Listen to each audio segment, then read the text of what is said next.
Okay, so far I've got 4 Santa Rosa plums planted. I've got them in wire basket cages with screen mesh around the outside so that rabbits don't come and wreak havoc on them. Got a grass mat in the bottom to help keep the weed control from coming up. I'm gonna fill the bottom 6 inches or so with some kind of mulch, possibly pine bark because I've got a ready supply of that. Maybe some cypress bark. Okay, so I've got 4 of them planted. I'm gonna plant 18 down through here. And before anybody gives me crap about planting plum trees versus apple trees, let me tell you, in my area, apple trees are very finicky. They're not extremely easy to raise. They take a lot of manicuring, a lot of attention, and most apple trees that I've planted in this area will drop within a month of these Santa Rosa plums dropping. So if the goal is to feed the deer,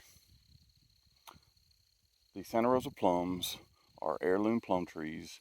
They're not grafts. They're not finicky. I stick them in the ground and they're going to grow. And come mid-July, they're going to drop a lot of juicy red plums, $50 size, that me and my family eat. I know wildlife will eat and enjoy. And so an apple tree will turn loose in this area around the 1st of August. Maybe towards the end of August, but nonetheless, before archery season comes around, which is our first season to start, they're going to be gone. Apples, pear, well, not pear, but I don't have a ready supply of pear. But these are much hardier than apple trees to be planted in my area. They produce and drop within weeks of what an apple would, and they're going to do great. I mean, I've got them wrapped in cages. I've got screen mesh down to keep the rabbits from gnawing at the bark.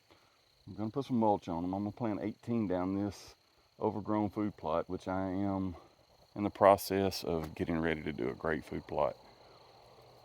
It's all about my kids. This one is with me today, and right now he is stirring up a fire ant bed. Wild hogs and fire ants are terrible for...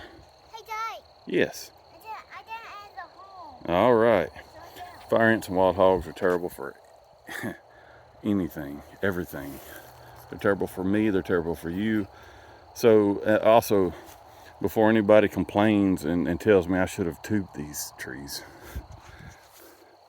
I get it. The tree tubes work great, you know. However, this is what I've got. It didn't cost me a thing. These Santa Rosa plums were growing from the shoots, from the roots of 2 Santa Rosa plums I have in my yard. I've got hundreds of them. They're not a wild plum. They are a very productive plum. So they do bear a lot of fruit versus a wild plum that only has so much fruit. These are free. The wire cages I had that material left over from another project. They're free. The screen mesh is free. I had it. The string that went around it is free. The mulch, the grass guard I got in the bottom of it, it was free. I already had it. So before anybody gives me crap about not using a tree tube, watch the full video. You know, very strategically the way that I've got this planted. Anywho, it's time to be planting some stuff.